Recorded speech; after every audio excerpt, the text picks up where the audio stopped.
Want to know how to use Kimi AI for batch tasks and long writing? Well, no worries. In this video, I'm going to show you an easy step-by-step guide on how you can do it. It's super simple and under a minute, so let's get straight to it.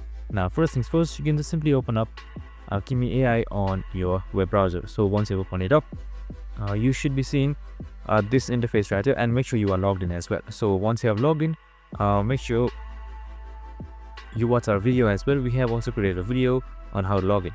So once you have done all of that, on the left side you should be seeing new chat, and once you have selected new chat, here you should be seeing this Kimi prompt from tech.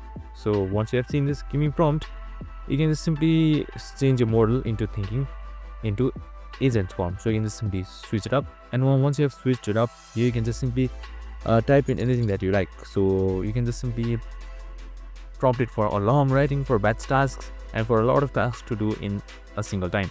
So make sure you have it upgrade on any pro plan for that as well.